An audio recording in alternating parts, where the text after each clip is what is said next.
Hi, welcome to Stepwise with Dr. Bob. I'm realizing that after my first two videos of this channel talking about productive struggle and starting things, I wasn't very good about continuing things, at least not with the walk and talk videos.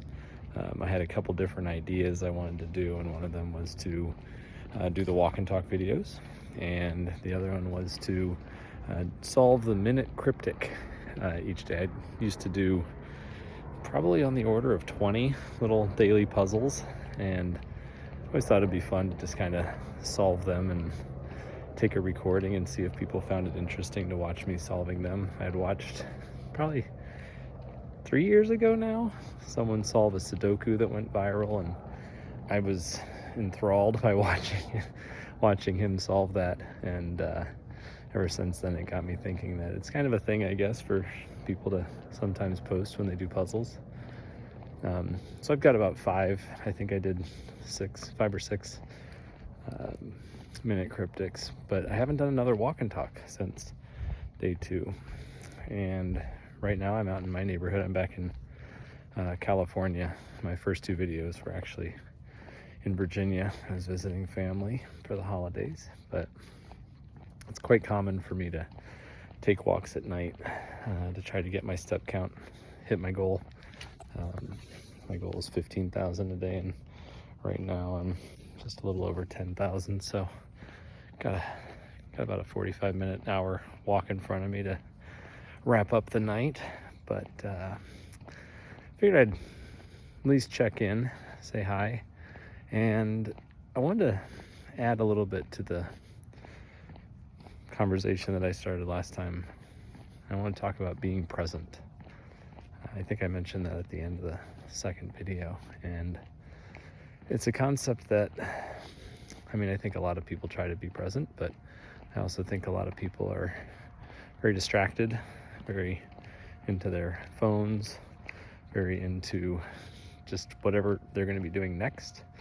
And when you're thinking about what you're going to be doing next, you're not really thinking about what you're doing right now. Whenever I talk about this with my students, I talk about a former student I had. It's an anecdote that I'll never forget. Had the student in their first year in college. They were generally late to lab. They weren't really engaged. Whenever I visited the team's table, it was usually that person's partners that would do most of the talking. And whenever I tried to talk to them about their performance and, kind of what I was observing, they were pretty distant and didn't really talk about it much. Fast forward 3 years. This was during the pandemic, and I was teaching a class, and the student was in my class. And obviously, during the pandemic, classes were on Zoom. I had my camera on all the time. I asked students if they could to turn on their cameras, but I tried to keep an equity mindset and not force it. But most students didn't. But this student did. Every single time, camera was on, and he either verbally or through chat responded to, I'd say, about 75% of my prompts as we were having discussions. Not in an annoying way. He was just very, very engaged. And it was a pleasure. And it was a big contrast to what I had seen, obviously, during his first year. So at the end of the year, we got to the end of the Zoom call, the last lecture, and he had hung around. I stopped the recording, and everybody else had left. And I said, I gotta ask, I remember you from 3 years ago in the intro class. And he said, yeah, wasn't sure if you remembered me or not. I said, oh yeah, no, I remember you. And I also noticed a remarkable difference, and I'm just curious what led to it. Like, take me through it. I'm very curious. I want to bottle it up and share this with other students. And he said, well, some of it's not a great story, but I was having a lot of problems back my first year. I wasn't really addressing them, and my girlfriend at the time helped me a lot, supported me, helped me get help that I really needed. And I made a promise to her and to myself going forward that I was going to be present. Those 2 words, be present.